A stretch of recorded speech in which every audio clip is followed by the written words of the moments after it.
Good evening, everyone. I am your Mike Asherbrander, the proud and humble and tired leader of the Hounds of Business community, and I am here with my good buddy and special guest, Rochelle Proser, right?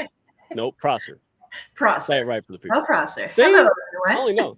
I only said it 800 times, And look, Jamie, see, I was going to say it, but I'm going to mess it up. Now I'm overthinking it. Look at her back there. She's not going to, if she doesn't leave backstage, man, I will be so Mhm. proud. So, how are you today? So, give everybody an update. You travel around like Waldo, everywhere, man. So, what have you been up to here lately? Because you're doing a lot of great things. Fill us in, please. So I recently went to the Advanced Precision Medicine Conference in Philadelphia to talk about the importance of having dedicated and targeted cancer remedies and looking at reformatting how we perceive the image of how cancer treatment is given, looking at workflows and extenuating them and making them more streamlined so that we can remove the pain points that actually stop and clog the wheel for patients getting faster treatment and getting to the diagnosis and then on treatment sooner. So that was an excellent conference and really learned a lot. And they actually had me on stage talking about women's health. So that was wonderful. Yeah, you're welcome. I had to block somebody. Somebody spamming me already. All right. So, yeah, no. So that means that people survivor rates probabilities increase, right? Like Yes. everything's better, and that's what you've been working on. We're going to talk about that in a little bit, because you Mhm. brought some special guests, and I can't wait to get with them. So, hey, it's funny too. I'm glad. I don't care if we're not going into politics, but I ain't the only person on this planet glad it's over with. Like I'm ready to go on Oh, to Thanksgiving cool. and Christmas. You got it. Yeah. I tell Hmm. you what, I don't leave the house. This is funny to me. So basically, I ended up leaving. All right, so I got this. And I basically grabbed it off the table and went, I earned it because I spent 2 hours. 2 hours. I had to sign oaths. I had to sign giant books. The Hmm. computers wasn't working. I was like, man, and I was like, I was dedicated because I was hungry, but I was already there for an hour. So it's too late to go home because now you feel like you didn't get anything done. So that's what I did. So I'm so glad it's over with. I was done. And then there was a crazy veteran that was helping me with, yeah, he was like, I'm There gonna you break go. this thing. I was like, you can break it because they won't put you in jail. They'll put me in jail. I ain't breaking. I'm gonna leave. But They had yeah, you he was singing good. like they had you singing like Christmas, hey Mike? Yeah, see, I'm library tough. I'm not jail tough. See, I'm like monastery tough. I'm not. Yeah, I know where to go. I could be the toughest guy in the kindergarten, but I'm not. I ain't trying to go to jail. No, I know better. All No, right, so we got no. all the good people up there. Um, Jamie Racebrook is giving me stuff in the backstage. So I'm feeling better now. I'm feeling good about life. How y'all doing? In the comments, hey, audience hounds, thank you for showing up. Have a good time. Uh, Rochelle, tell folks what we're doing today. Tell So folks eloquently like you put it earlier. yes.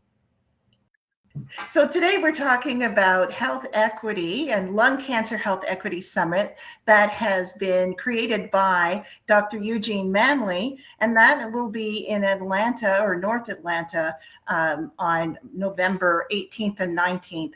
And we wanted to bring this event to the Hounds of Business and also bring in the veterans community because we're talking specifically about lung cancer. And lung cancer isn't just about smoking. You can have environmental exposures. A lot of our veteran community have been exposed to burn pits or in active duty areas that and chemicals that they need care. And so the Biden administration has really stepped up and put the cancer veterans cancer panel together and provided extended benefits that we just wanted to bring awareness to the veteran community and invite them to the space if they are in Georgia and in the Atlanta area to come out.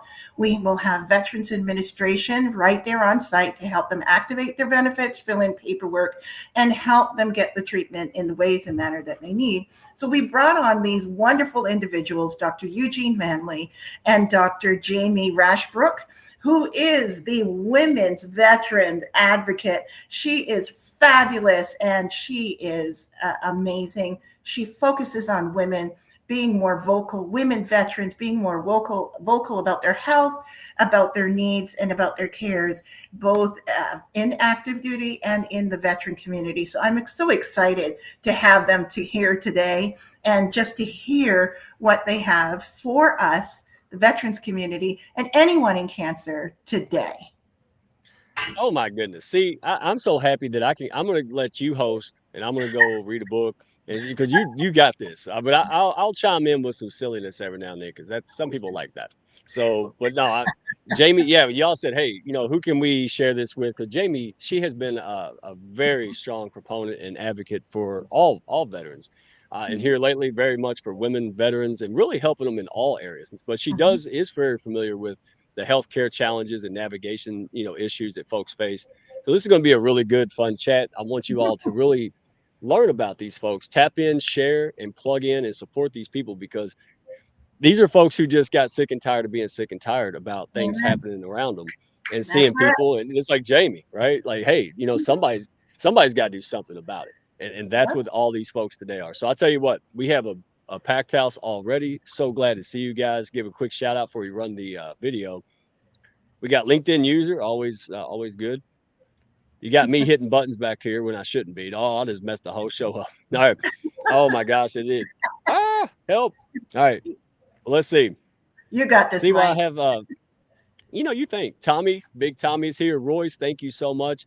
Uh, Alyssa, so nice to see you. She was on my group call. She's coming. She's coming. Don't tell her. She's coming to that. Yes, and Kristen Jason, Bell's here, and Homer, and yeah, home and Jason Perry. He's and more Tom. country than I am. Yes, I see Alyssa Wallace here, and David Anson. So nice to meet you all. Thank you for coming. Absolutely. Well, you're a wonderful host, a co-host there, Rochelle. Well, let's go ahead and roll the outro. And I've got a couple people we want to track. All right, so we got so many amazing things in the hounds of Mhm, business. People doing amazing stuff, guys. mhm, So hey, quick infomercial. All right, don't do it. People have an impact to make in this world, and they usually won't because they don't have the mhm, resources and support to get there. All right, we mhm, do things without the pitch slapping with a P, spamming people. Instead of worrying about what you want, go out there and help these rock stars like we have on this panel in these comments. Go help them get what they want. And guess what? You'll get more than what you could get by yourself because they reciprocate. All right. This is what it's about. I love it. All right. So we'll roll the intro and we'll get this party started.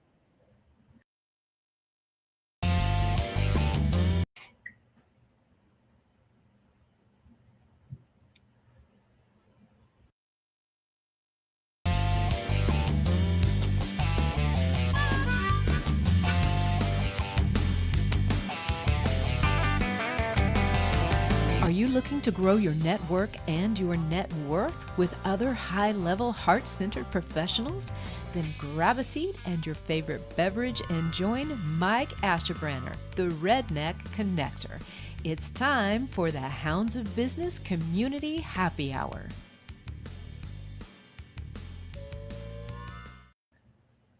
All right. We won't take a lot of time, but we have a good friend of ours, Kevin Smith, that Dr. New had introduced us to. And this guy, if you hadn't heard the story, you got to go to the website. You got to check it out. We on Hounds of Business on YouTube. Search that. mhm, It is guy has built humble guy built a huge financial business, lost his wallet, and now he is running around spreading kindness literally across the world. It is absolutely wildest story. It's unbelievable. And so we're gonna play like remember where in the world's Carmen San Diego and stuff. That's exactly what I was like. Well, where in the world's Kevin today? Now you never know. He's in Lithuania. mhm, He's with the UN. And so Kindness Week, guys, is coming up. So he's going to be in York, Pennsylvania, mhm, and everybody tap into this. Is a fun but meaningful movement, man. There's so much negative and challenges and going on, and we forget just the simplest act of kindness can go a very long way. So being mhm, around Kevin and his smiley self, man, always reminds us. So this guy, I just, it's a fascinating story. All right, and it's what happens when you put yourself in the right ecosystem and the right mindset, and continuously just look for opportunities, because there's no way this man could have planned what he's doing. And so everybody, do me a favor, scan the QR code, go to kindnessworldwide.org, kindnessworldwide.org, plug in, share, and just spread it. Right? Don't take any money or anything. Just spread it. Share it on the post. Do whatever you mhm. can to get behind this movement because it's easy to get grumpy when you build a business and working and driving around like Rochelle is all day long, right? us. I know that's right. I know that's So right. we want to make sure we give him a shout out Kindness Week. All right, November 9th. There's lots of plans. Mhm. We'll be unveiling that. So check our YouTube and also check our LinkedIn. And if you're in the house, we'll be putting that in our community post so you guys can plug in. And thank you for the Yep. support. You all are amazing with this. Nobody backs each other up like you guys do, I tell you. All right. And this is a friend of Absolutely. ours. Would you like to introduce this? Because I got to meet her. Go ahead. Absolutely. And I'm going back to the other one. I don't know anyone who has not left their purse or their wallet somewhere and wish and prayed that they got it all back intact. And that's happened to me. It's actually happened to my husband. And the person called me at home to bring it. And my husband had no idea. He was gone up to Jacksonville, and we had his wallet. So these things happen, these random acts of kindness. And I really encourage you to go ahead, scan it, hear what he's about, and join the Oh, it's cause. amazing. So When I let's go lose on to my the wallet, I scream next. obscenities, right? But this guy, no, not him, right? Somebody returned it and then he went to try to find her. It's just amazing. It sounds like fiction, but it's not. It's Yes, amazing. So we're on that. it's not. And then our No, friend that I met through you and Amber this Williams, is Jill's. Jill Squire, right? So Mm-hmm. you Fire, you are yes. like cookies and milk. She's amazing.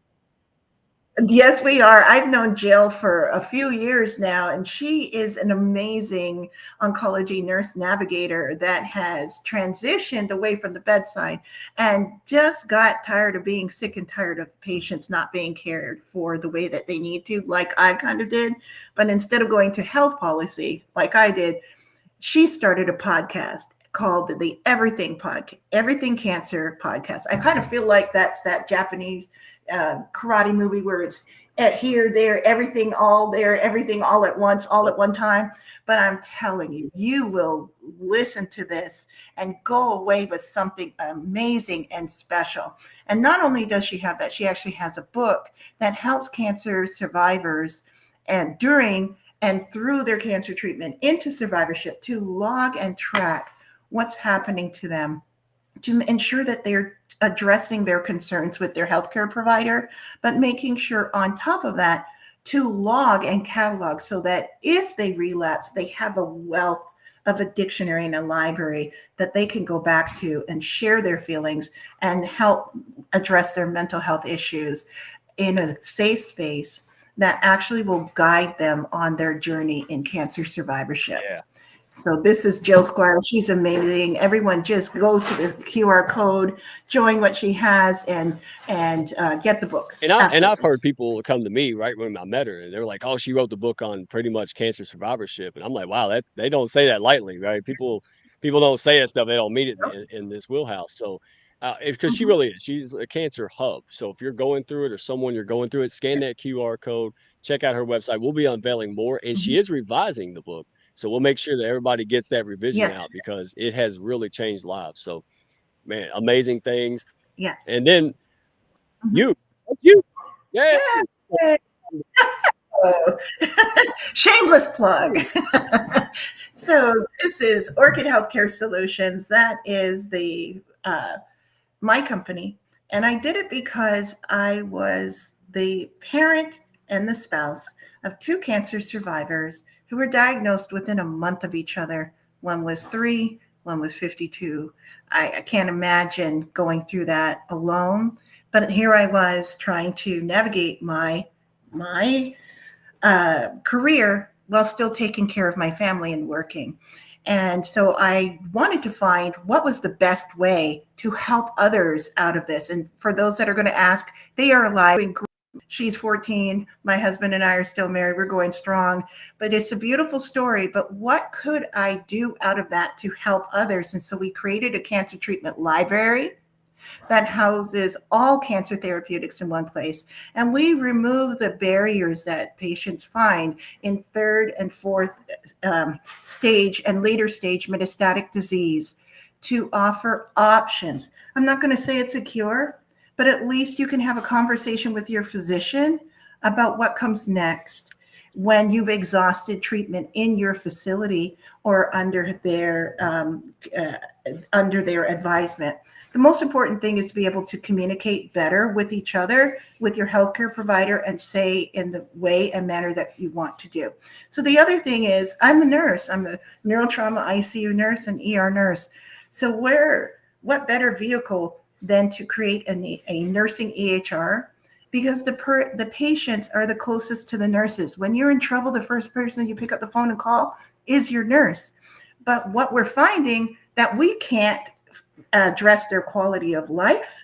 And so we make that data available so that you can have that action, as well as house all your medical records and imaging in one place. And that includes your pathology reports, because that can change over time. But if you did it in one hospital, it's not transferable elsewhere. And so patients need that healthcare navigation services. And we help with the decision support system that you have between your provider and you, to make sure that you get the care in the way and the manner and the means that you want to do. So that's Orchid Health Solutions. Let me put this in layman's terms. If you're on the patient side and cancer care or the medical, you can help everybody, right? Correct. There you go. And you're doing it. So, hey, we're not going to spill the beans. Much more coming. Big announcements, good things happening. Stay posted, all right? And Yes. so I'll be posting about that. So I tell you what, let's bring these amazing folks up and let me watch this. Yes, can't wait to see them. Hello. Good evening, Jamie Raichbrook. See that? I got a speak and spell, and I figured it out. Dadgummit. So how are you today? I guess I should turn on my mic before I start laughing at you, right? Yeah. He's only known me a couple years. There's no reason why he shouldn't be messing up my name still, but okay. Right. I mess up. I'll just spell it out. Rochelle. It's almost army proof, but it's okay. Yeah. Exactly.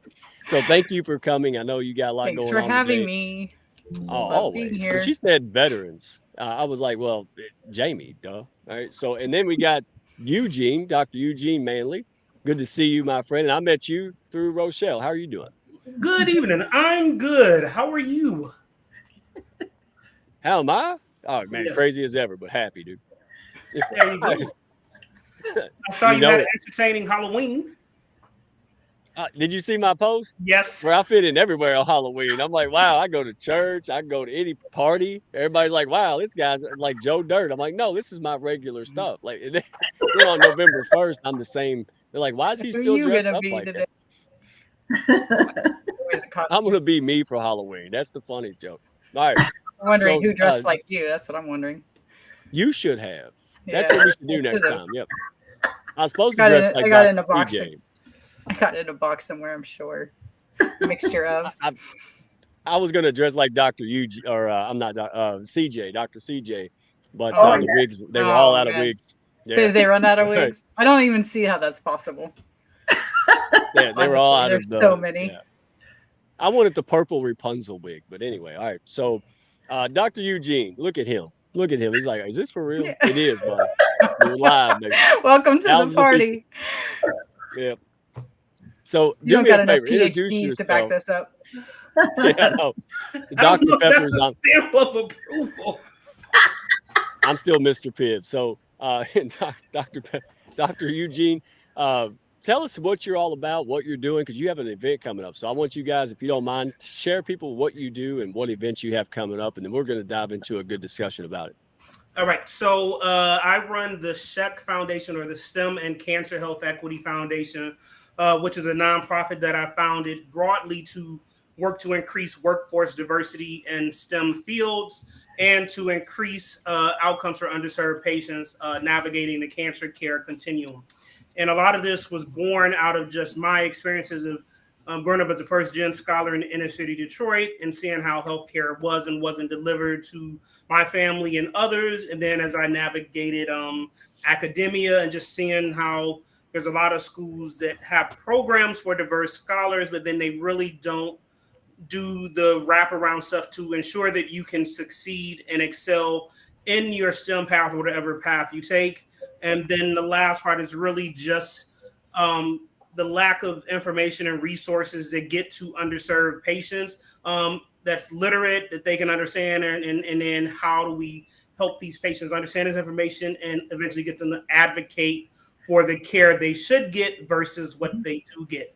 And so as part of that, I'm trained as a mechanical engineer, biomedical engineer, and a cellular molecular biologist, and have done my fair amount of stuff in lung cancer in the lab and in nonprofit space. And I routinely talk to underserved patients, minority patients, and they lamented at the fact that they really don't see themselves reflected in materials. They don't know where to find resources. They don't really see anyone that looks like me that talks to them, especially the community groups. And so I decided that we really needed to start to move the needle and bring more information to these populations, which sort of is part of the reason why we're doing our Lung Cancer Health Equity Summit, which will be at the Philadelphia College of Osteopathic Medicine in Suwanee, Georgia, November 18th and 19th. And the topic and theme for this event is Black and Latino patients navigating lung cancer, stepping stones to equity. So while those are the populations we are focusing on, that does not mean that's the only people we have or are talking to, but really the whole premise for this is that we always talk about problems that these communities face. We talk about problems ad nauseum, but we rarely ever have an event where we bring different stakeholders together from all levels to talk about solutions and interventions that have been implemented or created that are actually reducing disparities, reducing inequities, and or improving outcomes. And so we put together a 2-day summit that's alternating speaker sessions, panel discussions, a couple of keynotes. And we have patients, caregivers, researchers, clinicians, pharma, insurers, government, health hospital systems, and really just trying to cover the whole, well, not everything, but we're trying to cover a wide spectrum of topics. And we have speakers from all over the country. And the whole big requirement for my program was that every session and panel had to have at least one woman and at least one diverse individual, because it's very hard to say you're doing health equity if all your sessions are 6 homogenous individuals. Their leaders are all homogenous. So we made sure to have those speakers and for people to say, oh, well, how do you find those? If that's your first question, then you're not ready to do the work. Yeah, let me say this, Dr. Eugene, you're taking on all of this. You're helping those who can't help themselves, man. That's what I heard.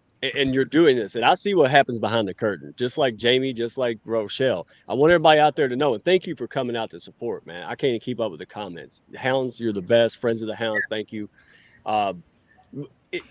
You could be doing a lot of stuff. You could be out there just making a bunch of money and doing all this other stuff, but you're grinding because you truly care about the folks who can't help themselves, and you're going to make a daggum difference. That's why you're here, man. That's why we cannot be more grateful and excited to be able to promote you and help you get that word out, right?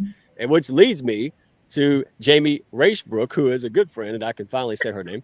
So thank you so much. And I'm gonna toot your own horn. You're gonna get red like a tomato. That's okay. I'm telling you, grind. When you come up from challenges, right? You have dirt and you don't have a lot of advantages. It's a grind. It's hard to build a business. It's insane. You go through sacrifices galore.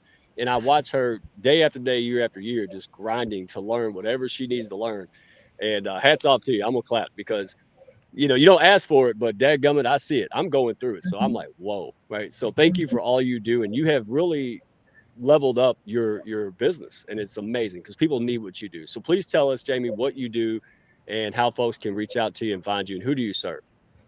Well, I serve the veterans in general, but I'm starting to really narrow down that search because I realize what he's trying to say is the fact that women don't speak out for ourselves. We're really bad at it.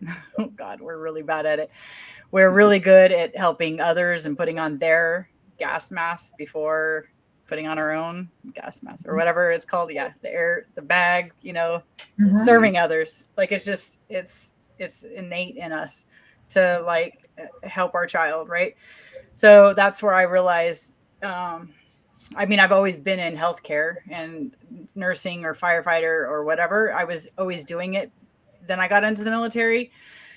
Then I got into volunteer stuff, and I tried to focus on my medical. And when I realized my medical was controlling my whole life, it kind of started to just kind of fall into place. So it was just an easy transition. It wasn't easy for me to transition as far as my health was concerned. But at the same time, there was a lot of learning that I realized that pretty much most of us veterans needed to do, but nobody's giving us the skill set. And once I realized that they weren't giving us those skills that we needed, even though I had the skills, a lot of us did not get those skills that are needing to be like in place at the gate. Like they're going to teach us to do a bunch of push-ups and sit-ups and jumping jacks or whatever it is we're doing.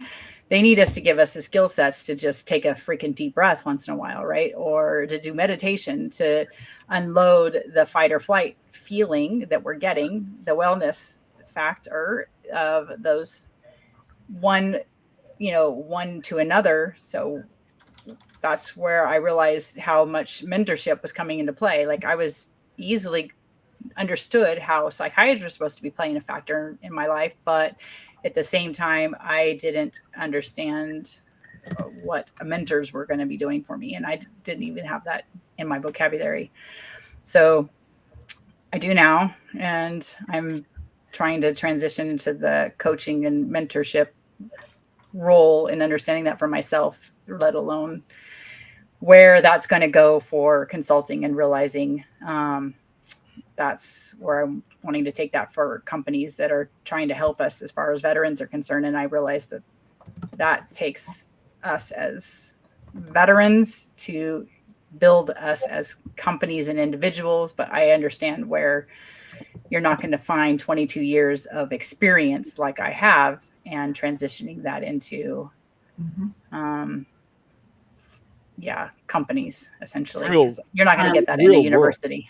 I love that. Real world experience. Right. Well, you've been through it, and people can go and we've check walked it out. in You've been through it. Where we've walked in those shoes and really translating that and fully expressing it, like really having an awareness factor that it's just finding those and finding others and getting that to collaborate and really collaborate well. Because there's some that you just kind of have to pilfer through, and then there's some that are, you realize, oh no, you're really good and you understand, and you not only want to understand and you want to work with them, you don't want to work with everybody. So right, I learned the hard way. Some you want to kind of filter through, and then some you're just like, no, you're doing good stuff, and those are the ones I want to get together with, and you want to build together, right? Because we've kind of all been through that. But then all of us, some of them just want to tear you down, and that's kind of what especially some of the women, you've really been through it. And when you've been through it, you don't want to repeat those patterns. And so when you realize you're repeating some of those patterns, that's kind of what's creating our health problems. Repeating those patterns. If we want to stay in that, you're going to keep repeating those patterns. You have to really have a really good recognition of saying, this is what's developing our heart problems. This is what's developing our cancers. This is what's developing our mental health. And if you don't recognize those patterns and really start speaking up loud and clear and really understand your medical, then you're going to keep doing the same old thing. So you really have to be having that advocacy for yourself to say, okay, no, I'm not doing that. And have the doctor on your team and be able to speak up and say, doctor, I have this condition, and how are you going to help me? And some of the doctors are, exactly. Exactly. You buy a vow? So I didn't understand that, but yeah. So Jamie, let me ask a question. What special problems do veterans face when trying to navigate the healthcare system? And what kind of support do you feel that they need, coming from a women's perspective and being that women's veteran advocate? What problems do they have? Yeah, can you, if you're able to share, maybe one or special problems that are like specific to veterans. That's a loaded question. We don't got that much time, but at the same time, I think most certainly, I think it's starting at transition. Okay. That's where I'm really kind of starting to become passionate about, when I realize there's such a large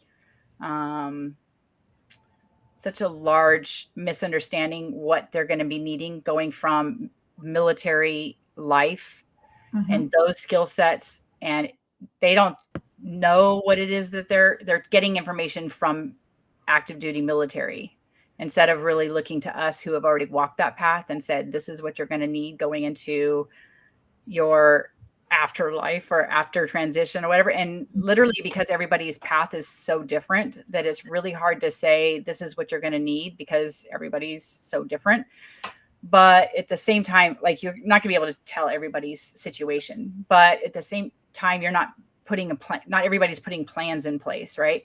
Right. Like, I do know I had already gone to college and I had already had a lot of college in place. What I did not plan for completely was a medical condition. So coming into 9/11 and, you know, coming into the last year of my enlistment was a medical condition that like took me for a loop, right? So what happened after that and what spiraled after that is a whole nother story. But that's kind of where we go in thinking that this is what's going to happen. This is what's going to come out of it. You know, wars happen, things are happening. Like, we sign up knowing that this is a possibility, but having a pivot and switch kind of a situation, or backup plan to our backup plan for our friends, for our families, and be able to surround us as a community. That's kind of where we really need to make sure that those things are in place. Or how do we have the skill set? Let's say we don't have the capability of using our bodies anymore, but we still have skill sets and management techniques that are in place. And all of us can learn that. We just haven't gotten the skills, and the military most certainly isn't teaching that they're teaching us to be machines, but they're not teaching us those skill sets to be able to manage that stuff in place. So I think that's where really military needs to get us to be a little bit more skill set, just like they are in other things, but transitioning. Awesome. So Dr. Manley, let me ask a question for you. What are the biggest things stopping people from getting cancer care? And how is your organization, SCHEQ, working on to fix these problems? Well, there's numerous issues. If I highlight a couple, the biggest ones are often, you know, especially if you're low income, poor, the issue is insurance, underinsurance, or lack of insurance, because that directly impacts if you will go to the hospital, if you can afford to go, and what kind of care you will have delivered to you. Related to that is then, you know, you often have to wait to get a diagnosis because you're afraid to go, because then if you get the diagnosis, then you have to follow up treatments. Then you have to, maybe, do you tell your family? Will you lose your job? Will you keep your job? When will you run out of your benefits? And then if you're the breadwinner, you're stressed and anxious, and often, you know, and then depending on the cancer, there's a lot of stigma, in particular lung cancer. In the 80s, you know, we had great campaigns to stop smoking, but the downside of those campaigns is that they demonize individuals that smoke so badly, and it makes you think that only people with lung cancer have history of smoking, when only maybe 60% might have increased risk. But there's many other lung cancer risk factors that we just don't talk about. But unfortunately, everyone says, oh, well, you got lung cancer, you deserved it. But there are patients that don't smoke. There are patients that have radon exposure, environmental exposures, indoor cooking modules, fires, you know, stuff from military, you know, bombs and all that stuff can be damaging. And the other big area, I mean, not the last area, but the big area is health communication. You know, do we have materials that are written in patient-friendly language? Is it reflective of those that are these diverse and underserved populations? Do they see themselves in the materials, on the websites, in the messaging? How is the tone and style? And so together, these things impact how care is treated. And also, if you just look at the workforce, which is sort of a catch-all, but the workforce is not diverse. But when we have a diversifying population, but we don't have providers that even look or have that lived experience, it's much harder then to build that trust, because then the walls are already still up because of all the stuff they've already faced. And some of the stuff that we're starting to do, you know, besides our lung cancer summit, which is really really trying to build up starting to build the resources for underserved patients with lung cancer, is we are starting next year to create a bunch of medical infographics to help break down this complex medical language. And then we're trying to do cancer infographics and a disparity in those cancers to lay the foundational work to then start building up stuff on specific cancers. But if we don't break down the jargon, people can't read my chart, and then they get frustrated and they're like, well, what is this word and what is this word? So we're not saying that if we create infographics, you'll understand it, but at least you will be able to have seen it before you go in a clinic. And hopefully as we build long-term all this materials, you'll be able to start asking more pointed and direct questions and taking control of your care and not necessarily letting others dictate how you can ask questions about your care. You're not just educating, you're enabling. You're And helping people actually empowering. figure. Yeah, that's what's so impressive. It's Yeah, good trouble. that's right. Get into good trouble. I love it. Jamie, I have a question for you. Let me see where I have it here. There we go. How important is mentoring and their families understand and get through healthcare challenges, especially with cancer or PTSD or mental health? How important is it for? Yeah, for I having mean, it's mentors. important. I think it's important for anything in your life. It doesn't. I mean, I think it's truly important if you are sick and you're needing to get through a stage in your life. But I think it's important for any facet of your life, just in general, because there's going to be peaks and valleys for life. But I mean, if you're really going through it and you need to get to the other side, if you're having a PTSD crisis and you're needing to really seek out somebody in particular, I think most definitely it's invaluable. I can't even explain to you. I mean, I had therapy for 12 years and I never even really got confronted suicide or had any questions confronting suicidal thoughts. Wow. So I had stayed on that hamster wheel for quite some time, but it was internally and never actually got asked. So in the part of like getting through in mentorship, like it wasn't that I was actually getting directly asked about it, but it was the fact that like, how much do you want to actually stay in this? Right? Like, do you want to stay here or do you want to excel? Do you want to stay here? Or do you want to move forward? So there is a complete difference mindset when it comes to actually an awareness that you don't realize that you're doing, that you can do a lot in therapy. It's not that therapy wasn't helpful, because it was actually very helpful at the very beginning of my medical, but it was the fact that like you can get to the point of your therapy where you start to out therapize the therapist, like if you've been there long enough, right? So there's stages when you're in medication and your medication and therapy that you just are too medicated.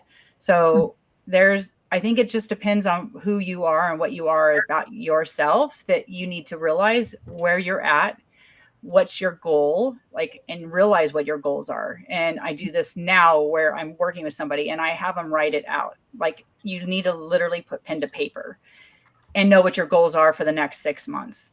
And if you're not even willing to write it pen to paper, which I've had veterans do, they're not willing to do that. You're not willing to do the work. And you and I have had this conversation, because there's some that just don't want to admit it, right? But if you don't want to admit it and you don't want to get healthy, you're not going to. And there's nothing I'm going to be able to do for you as a mentor. It doesn't matter where you're at in life. And if you don't want to get healthy, it doesn't matter if you're sick or not, you're not ready. And I'm not going to be able to do anything for you. Jamie, real quick, because I want to piggyback off that. We just had Agape, right? She was with confronting domestic violence, and I believe her. She said it took like 800 phone calls and things throughout so long to get the right answer, to get treatment. So do you find that as well for veterans, where they might try a couple of times and then it's like, well, nobody can help me. They give up and it just starts to decrease their mental You mean state. for veterans to find us or for us to find them? Well, for veterans to find whatever they need, whether it be healthcare, treatment, mental health, job training, and they call these numbers, they plug in, but they're like, we can't help you, or we don't know. And then people just kind of give up easy. I mean, I think you have both. I think some give up. I mean, I can't even tell you probably how many times I've been told no in general when it comes to the VA system, but I just didn't accept that. Like, I don't like getting told no. But at the same time, I mean, that's kind of where, as a veteran, I just learned to like that part of my personality where it says, well, I'm a fighter, right? Like deep down inside, I've always been a fighter, or I would have never joined the military. Mhm. So that there is a part where I kind of played a victim too, right? And I had to accept that as a victim. And this is what the doctors told me, that I'm always going to be sick. And we play into the victim mentality of being disabled, which I am truly disabled, but I'm not a victim. And then when I realized, and I started like giving it a label saying, I'm not going to be your victim and you're not going to take me. But I had to actually put that to action, saying, okay, wait, this is what's happening. I didn't realize it. There is an awareness part. And once I realized there is an awareness, then you got to push back. And once I realized I was pushing back to say, no, this is not happening. And then I'm fighting for my family, because why am I wanting to do this? And once I realized why I wanted this, then I pushed back because I was fighting for me and my family. And I didn't want my child to live without a mother.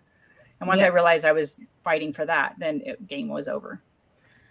All right. So thank you so much for sharing that. I want to have a moment to acknowledge the audience. I mean, we're 41 minutes in and they are still hanging in there.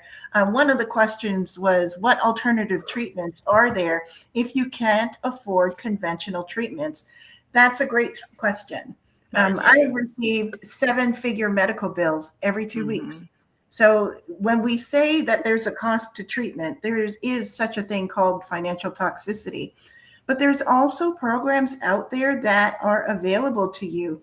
But what if you're in the middle class like I am? I'm a nurse, so I make a decent salary. So that means for those programs that are for low-income families, to make sure we have equitable access for all, I'm already out of the scope right at the beginning, right out the gate.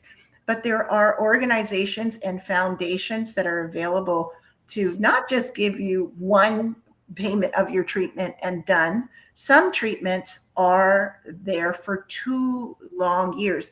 In the case of my daughter, it was 10 years that I had to financially take this. And we had wonderful insurance. So there is the HealthWell Foundation. There's also Billing Angel that will help to pay your medical bills if you can't. So if there's a conventional treatment available to you, what I'm saying is encouraging you to stay on it. If it is a thing where it's a financial issue, there are programs. Come find me. Come find Eugene. Come find Mike. We'll get you connected to them. Now, if you have run out of options, which I'm seeing some other questions under chronic inflammation of the body, and truly, they are now, the NIH has actually released a study saying that stress actually can have an influence on your quality of life while being on treatments in cancer and into survivorship while you're dealing with healing and recovering the body. So it is true, it is important to look at your quality of life and find out what those pain points are. If you're dealing with fatigue, if you're feeling with chronic pain, and to really have that frank and earnest conversation with your healthcare provider to say, whatever you're giving me is not working. I need you to help and deal with this so that I can deal with my life and return to what semblance of quality with grace and dignity. So scan the codes. Go ahead, Mike. You have a question. Well, I want to know, because I'm sitting there hearing that, but I mean, I didn't go to medical school, right? No. I don't know what the man's saying. So, I mean, how many people would think, hey, the doctor said that? I mean, who am I to argue? But you're saying you're not arguing. Ask No. questions, dive in, dig deeper. Yep. Don't assume it. I mean, if somebody said, hey, Mike, you got cancer, dude, you better believe I'm getting second, third, sixth opinions, right? Like, I'm going to go all out. So you're saying, hey, don't feel like you're being rude or you're, whatever. do it. Yes. He's not going to be offended, right? Eugene, what do No. you think? Weigh in this, Dr. Eugene. Yeah, because cancer is one of those things that your whole world flips upside down once you have a diagnosis. And typically when you get a diagnosis, you're lucky if you actually have them talk to you to tell you you have a diagnosis, as opposed to send you a text or something in my chart.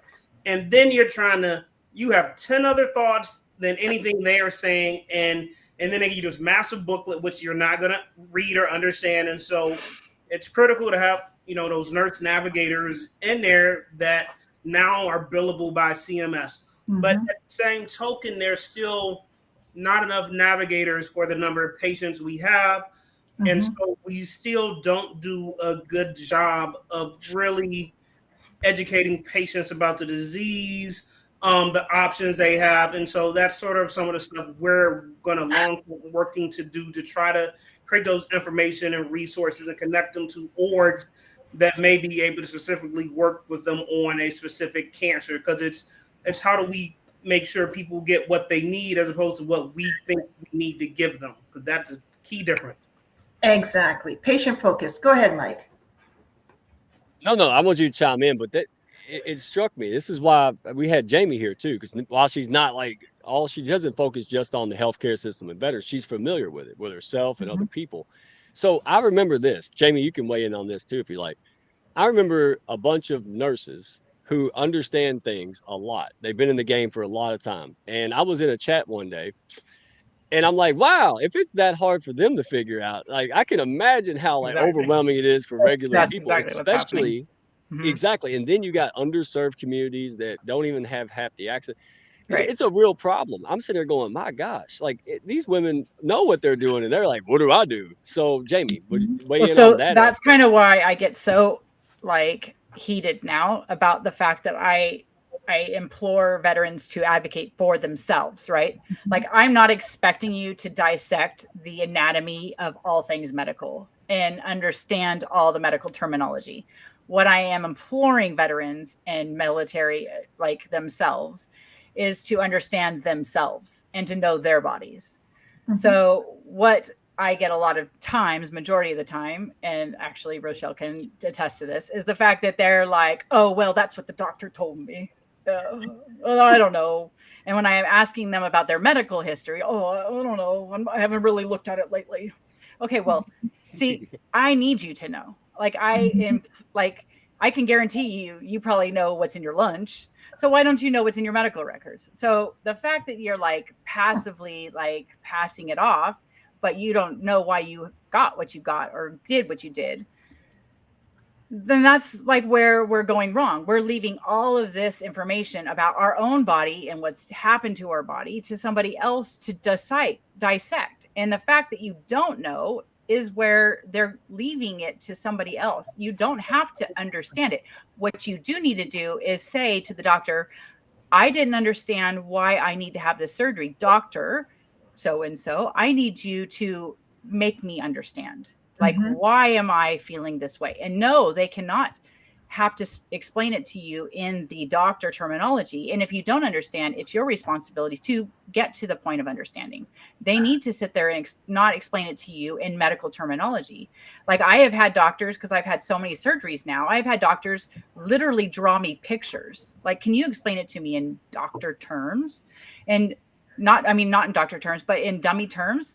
I need it in my terminology. And if they're snotty with me, I do give it back. Right? I have no problem giving it back.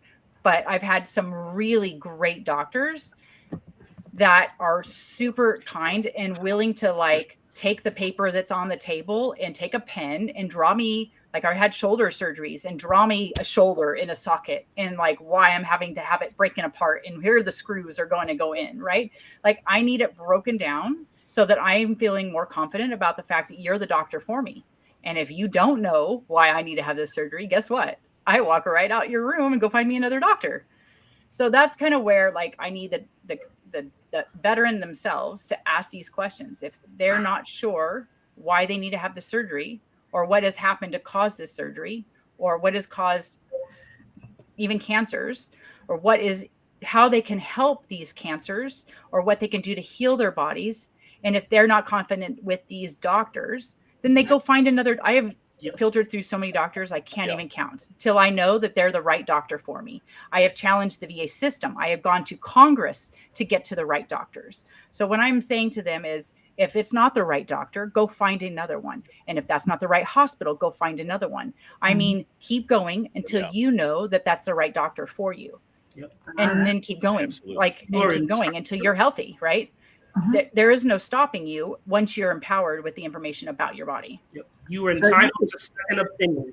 And Right. It is your patient as the right. It is your It's right. patient's written on there. Yeah. It's a patient's right to like be empowered by your own information. And it's true. Even sometimes I use jargon in finance, right? But people don't. I talk about chickens to explain investments, right? Like I don't hey, because that's how I understand. I can explain the whole thing in 5 minutes talking about a farm, right? So, and that's what, if you don't understand the doctor, you're not being rude. You need to know it's your care. And I love how Jamie holds people accountable. Well, I'm not sure, because they kind of give up, and you got to kind of jumpstart them and say, no, hey, you can give up, but you're also going to stay sick. Exactly. Right. Like, but I just move on to the next one who wants to get better, right? Like I can stay chasing you that wants to stay sick, but also like, I mean, this is not a path. Like I said, it's not taken me 2 years to learn this. It's taken me 20, but you wouldn't either stay being sick for 20 years like I did, or you can learn the shortcut way. Like I don't want to be in college for 20 years. Right. So you can learn from the ones who have taken the really long road like I have. That's why I exist now. Like we didn't have videos. We didn't have ways to like learn from the people to take the shortcut. So you failed more times than people tried, and that's why they should go to you, right? Like that's my mantra. Well, why should I hire you? Because I failed more times. You want to lose your hairline too? Well, then you better get a guy, an expert. I'm starting to. Not yet. Yeah. You got it. See, you want to keep your hair? Then let me teach you how to not fall off. But see, now I've gotten into communities where I've gotten to nurses who have done that work, and I've gotten to doctors and stuff that like I don't know the medical, but I can get you to the person who probably can, right? Like I do want Rochelle to discuss what she's doing with the veterans and how she's helping them directly, because if I don't work in cancer, I'm not going to try and work them through. I'm going to screw with their mind a little bit, and I'm going to get on their ass, but I'm going to refer. Like I am starting to like really collect the people that I know are doing certain things, and I'm going to directly refer them. I'm not going to send them back to the VA system and let them work it out eventually. Like if it's a VSO and it's a claim, then I am going to make them work the claim. I'm not going to work a claim. But if I say this is the hoops I need you to do before you go work your claim, I'm going to have them jump through some hoops, but I'm also going to send them to the people I know that I've collected that I didn't have in my pocket before. Awesome. So, yeah, absolutely. There's various. Love it. So I guess the question for all of us and any one of us. For you, I want you to actually answer like what you're doing with veterans that we talked about yesterday. Like really, truly, what are you starting to do with veterans with cancer that we had to discuss, like the short, not the 2-hour conversation we had yesterday, but like, what are you doing with veterans with cancers, and you're starting to work with the claims? Awesome. So I guess this question would be for all of us, and anyone can answer. How can doctors, researchers, and community leaders work together to make healthcare more fair and cancer treatment more successful? And I want to piggyback on some of the questions, and I love the comments. Keep them coming. Keep asking the questions. I want to give a shout out to a few. Dr. New, Dr. Eric Rubenstein, who is an oncologist. Thank you for being here. And we also have Brad, who is here. Thank you so much for coming. And just keep the comments coming, Lisa and Vanessa. And if I haven't gotten to your name, just keep the comments coming. We will answer these questions either here or in the other comments. So, Dr. Eugene, you want to have a stab at this?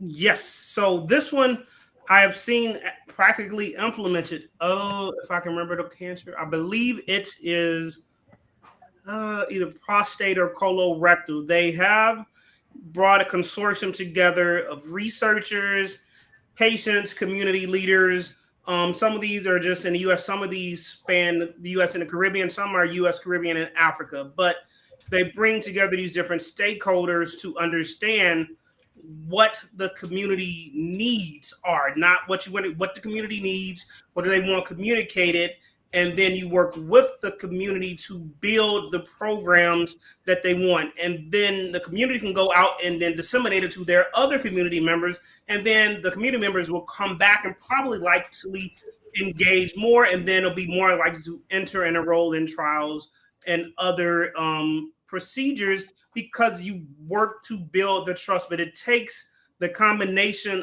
of the clinicians, the researchers, and community groups and individuals. And we often don't do that enough, and we aren't really set up inherently to do it. So you have to really go against the grain of how general medical education is disseminated, but it's the only way to really, really effectively bring up these diverse communities and improve their outcomes and access. Excellent. There you go. And real quick, I was in the nonprofit, and I came into the chamber, and I'm not going to go through the whole story. It's funny, but I got to where I was going to give my speech, and I could tell the whole room didn't care. I'll be honest. And so I just said, hey, you know what, blah, blah, blah. And at the end of that, I said, basically, I'm trying to help everybody buy this shit you're trying to sell in this room. When I said that, everybody turned around and paid attention. But the point was, it may not be a business thing or a bottom line issue, or communities are busy, or leaders or organizations are busy, but it is. Once you help out people at this level, when you actually impact your community, it makes a big difference, right? So it is a problem. It is beneficial for businesses and community leaders to get involved and help people out, right? It's not just good PR, it's good business. So I'm glad that you are bringing people together and tapping into resources and really, helping people out. So am I missing something? Everybody's smiling. I don't know why. Am I missing something? What's going on? I just here? asked her a question, and I'm going to ask it again because I wanted her to re-ask. Or I wanted to ask her, I'm just going to ask it again. But I wanted her to talk about the fact that she's helping veterans, specifically veterans. And I wanted her to like let everybody know how she's helping veterans directly, and pretty much how she's helping them specifically on cancer and cancer care. Awesome. Go ahead, Rochelle. Thank you, Jamie. Well, I don't think she heard me. I'm the official member of the Veterans Conquer Cancer with ASCO, the American Society of Clinical Oncology. And so we have come together to actually be intentional on helping veterans navigate their cancer care and actually access treatment. Most veteran bases are way out and away from the city. And so just getting access to the care they need and finding those specialty services, they're in rural America. And now they have to transfer off of the base, away from their commanders, and now they need care. So they need assistance to navigate it.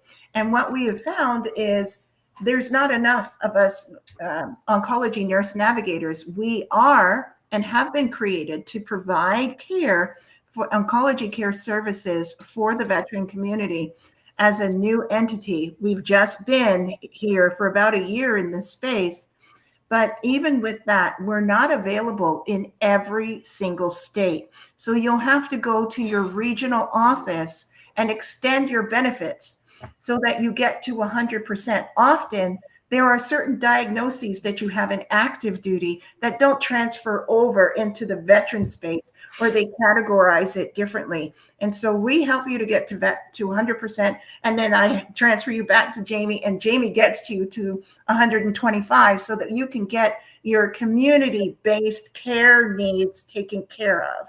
So this is what we do. We pass between each other. You have benefits to take you off of the base to go into civilian life and get the care that you need, and then come back when it's ready and when it's appropriate to have the care that you need, including travel expenses to other areas if you're in the wrong state. So this is what we do. Happy to do there, happy to serve. And when you think about it, the military is the largest public health organization out there. Wow, that's impressive. That's amazing. So let me chime in. Correct me on the percentage, Jamie. I got that wrong. I want to get it right. So go ahead and talk about expanding your benefits above 100%. So you said I can get them to 125%, and that's not correct. That's not how the percentages work. Okay. So it stops at 100, even Mhm. if you can get them to 100, because not every veteran can get to 100. So you have to be very careful saying that you can guarantee every veteran to 100%. No, not guaranteed. So we're going to backtrack on the fact that you can guarantee a veteran to 100%, because every veteran's very, very particular on how the veteran can get to 100. It depends on the veteran and how you have to be meticulous on guaranteeing veterans to 100%. But if you can get to 100, it usually stops out at that. Anything past 100, it's a collection of if you're homebound or in need of aid in attendance. And if you're in need of aid in attendance, you're an SMC rate above 100%. So it means you have a collection of 60% or more of multiple ratings.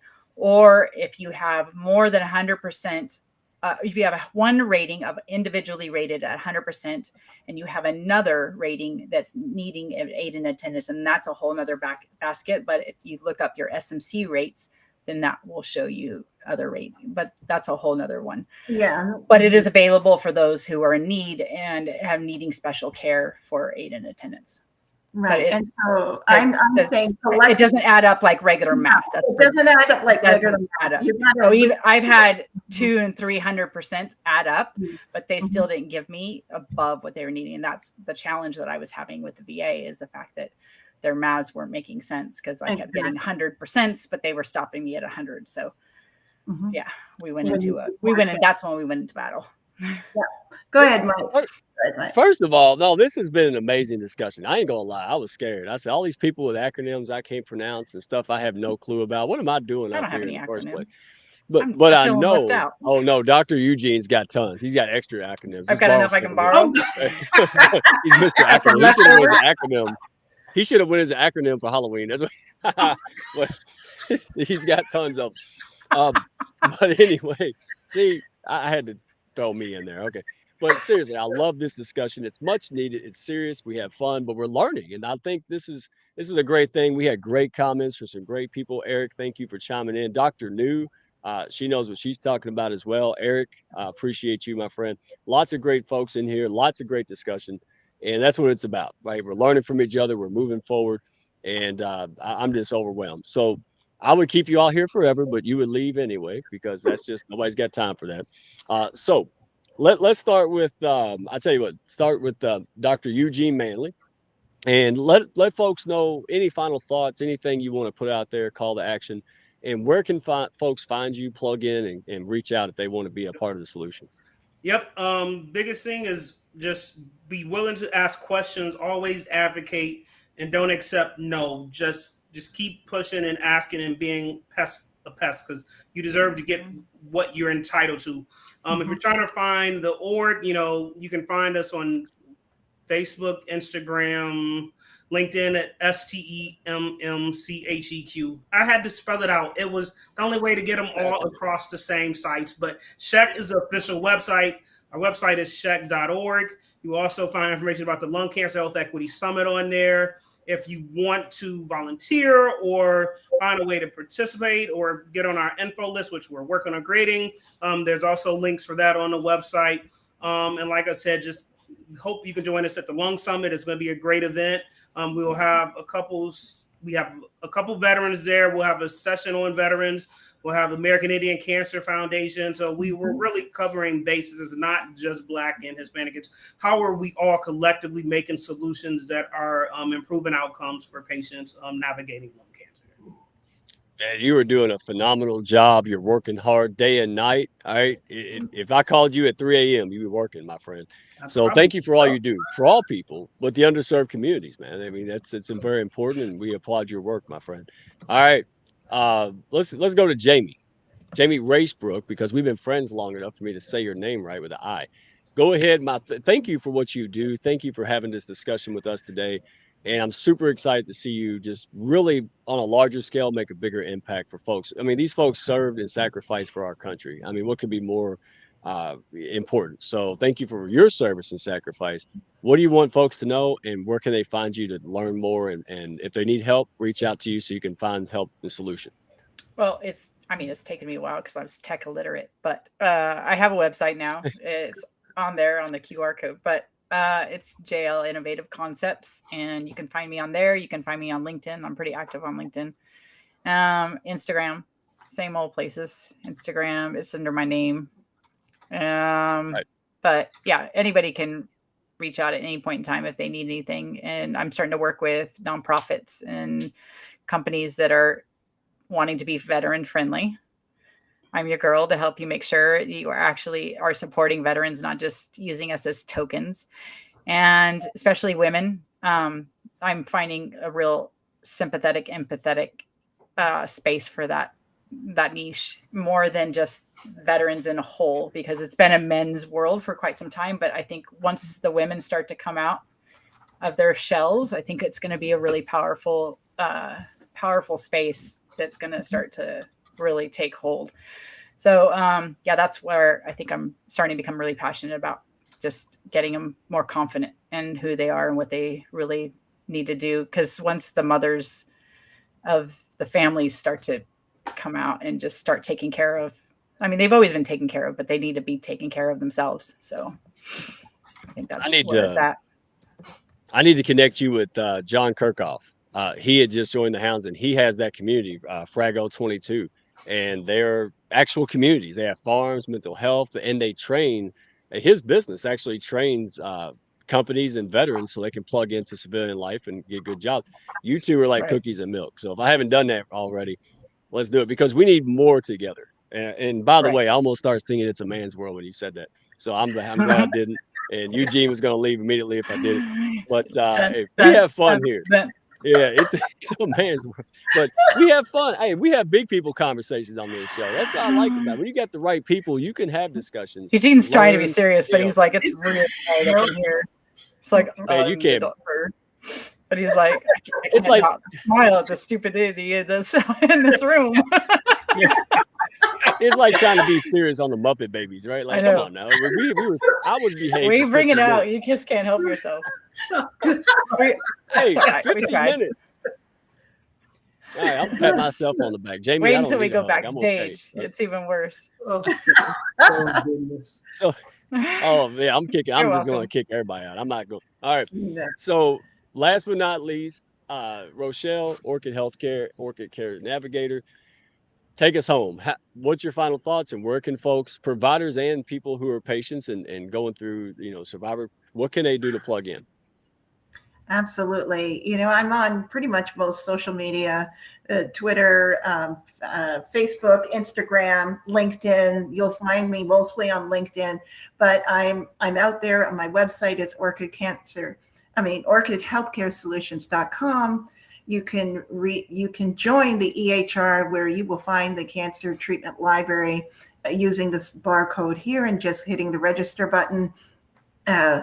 If you need to reach me, my email is orchidhcs@gmail.com. That's the short version rather than using my name and the other one.